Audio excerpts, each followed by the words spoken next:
नमस्कार। हर कहानी कुछ कहती है। आज की कहानी क्या कहती है तो चलिए सुनते हैं। पंचतंत्र की कहानी घमंडी चूहा। हाँ, यदि कहानी अच्छी लगे तो लाइक करें। बंटी चूहा बहुत होशियार था। वह एक जंगल में रहता था। उसने अपना एक छोटा सा घर बना रखा था। जंगल के पास एक घर था, उसमें एक छोटा सा बच्चा रहता था। उस बच्चे के पास लांग बूट थे, लेकिन वह छोटे हो गए थे। उस लड़के ने वह फेंक दिए। बंटी चूहा, अरे ये जूते तो बहुत अच्छे हैं, मैं इसमें आराम से सो सकता हूँ। बंटी चूहा एक जूते को घसीटकर अपने घर के नीचे ले आता है। दूसरा जूता लाने की उसकी हिम्मत नहीं थी, इसलिए वह उसे ही साफ करके उसमें अच्छे से सोने का बिस्तर बना लेता है। फूलों से उसे सजाता है। बंटी बहुत खुश रहता था।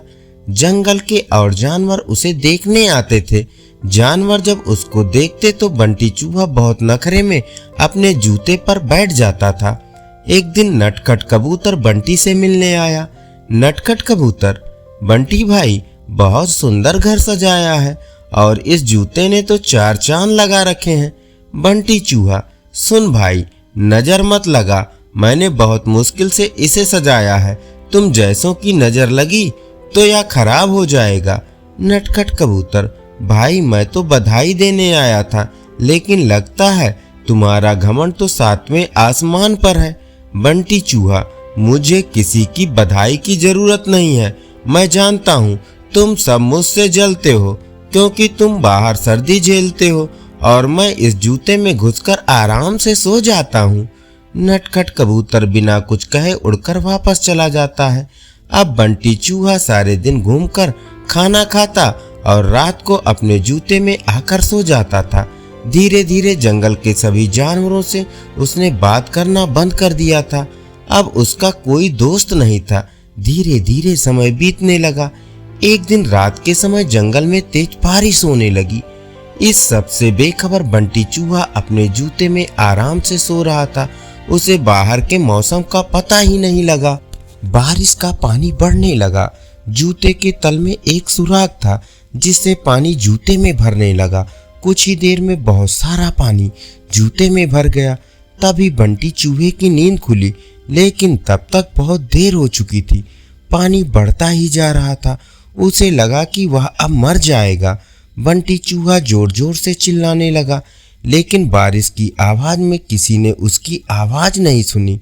बंटी चूहे को अपनी मौत साफ नजर आ रही थी। वह जोर जोर से उछलने लगा।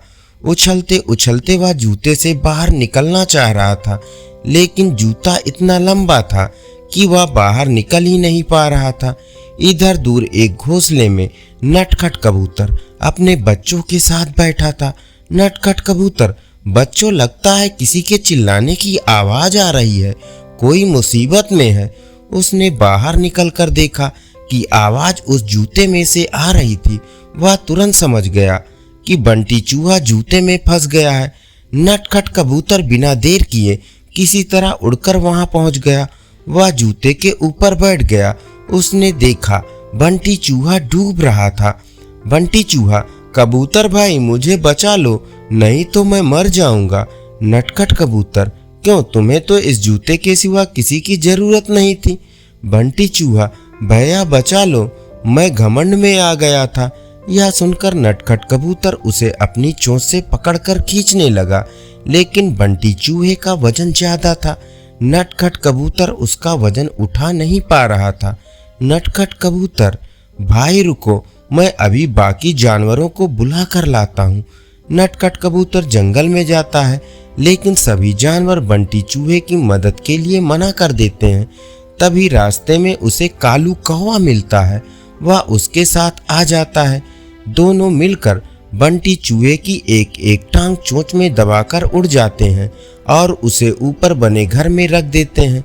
बंटी चूहा अपने किए पर बहुत पछताता रहा। अगले दिन वह जूते को खींचकर उल्टा कर देता है। उससे उसका पानी निकल जाता है। उसके बाद वह उस जूते को घसीट कर ले जाता है और नदी में फेंक देता है। यह देखकर नटखट कबूतर और कालू कौवा बहुत खुश होते हैं। फिर बंटी चूहा सब जानवरों के पास जाकर सबसे माफी मांगता है। धन्यवाद। अभी आप सुन रहे थे पंचतंत्र की कहानी घमंडी चूहा।